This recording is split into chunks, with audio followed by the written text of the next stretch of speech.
বন্ধুরা, Asia cup নিয়ে পাকিস্তানের প্রাক্তন অধিনায়ক বাবর আজম নিজের রাগ উগড়ে ফেলেছে আর এশিয়া কাপ বয়কট করে এমন কিছু কথা বলেছে সেটা শুনলে আপনি অবাক হয়ে যাবেন।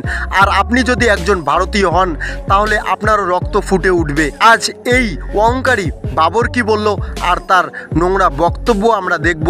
তবে তার আগে আপনারা সবাই কি মনে করেন, ভারতীয় ক্রিকেট দলের কি পাকিস্তানের মতো নোংরা দলের সঙ্গে এশিয়া কাপ টুর্নামেন্টে অংশগ্রহণ করা উচিত নাকি উচিত নয়, সেটা কমেন্ট করে অবশ্যই আপনাদের মতামত আমাদেরকে জানাবেন। কিছুদিন বাকি রয়েছে, আগামী সেপ্টেম্বর মাসে শুরু হতে চলেছে টি-20 ফরম্যাটে এশিয়া কাপ 2025। আর এই রোমাঞ্চকর যুদ্ধে অংশগ্রহণ করতে চলেছে পাকিস্তান বাংলাদেশ। যেই পাকিস্তান আর বাংলাদেশ ভারতকে ছোট করে দেখে, আমরা অপারেশন সিন্দুরের কথা এখনও ভুলিনি। সেখানে পাকিস্তানের পুরো দল একসাথে মিলেমিশে ভারতীয় সেনাকে নিয়ে মজা করেছিল। তাদের মনে ভারতকে নিয়ে শুধু এবং শুধু বিষ অহংকার আছে। আর কিছুদিন আগে হওয়া ওয়ার্ল্ড চ্যাম্পিয়নশিপ লিগে ভারতের লেজেন্ড প্লেয়াররা তারা সবাই স্পষ্টভাবে পাকিস্তানের মতো নোংরা দেশের বিরুদ্ধে খেলতে অস্বীকার করেছিল। তারা সেই ম্যাচ খেলেনি। তারপর ঠিকই বিসিসিআই ঘোষণা করে দিল এশিয়া কাপ 2025-এর পাকিস্তানের সঙ্গে ম্যাচ।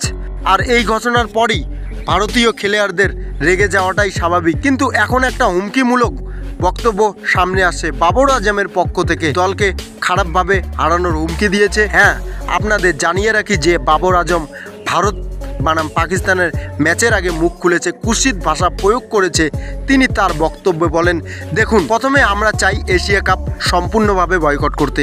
ভারত যেটা সবসময় পাকিস্তানের বিরুদ্ধে করেছে, যেভাবে খেলার মধ্যে তারা পাকিস্তানকে সব রকম কৌশলে ডমিনেট করেছে। তারপর আমার একটাই সিদ্ধান্ত যে আমাদের তাদের সঙ্গে কখনোই খেলতে হবে না।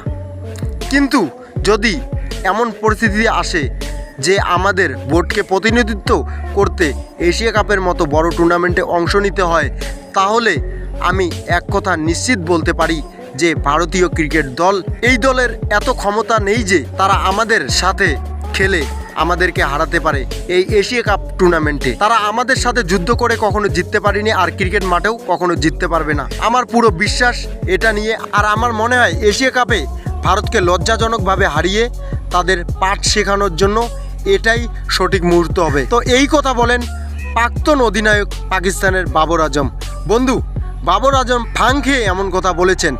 তার দেশ তো আগেই পিছিয়ে পড়েছে, আর এখন ভারতীয় ক্রিকেট টিমকে হারানোর কথা ভাব। এটাই সেই দল পাকিস্তান বাংলাদেশের সাথে টি-20 ফরম্যাটে কুকুরের মতো হেরেছে। তবে আপনারা সবাই কি মনে করেন ভারত এবং পাকিস্তানের ম্যাচ নিয়ে? সেই ম্যাচ কি হওয়া উচিত? আর যদি হয় তাহলে কে জিতবে, পাকিস্তান না ভারত? নিচে কমেন্টে আমাদের অবশ্যই জানাবেন। তো এটাই ছিল ভিডিওটা ভালো লাগলে লাইক করো, সাবস্ক্রাইব করো এই ধরনের নিউজ পাওয়ার জন্য।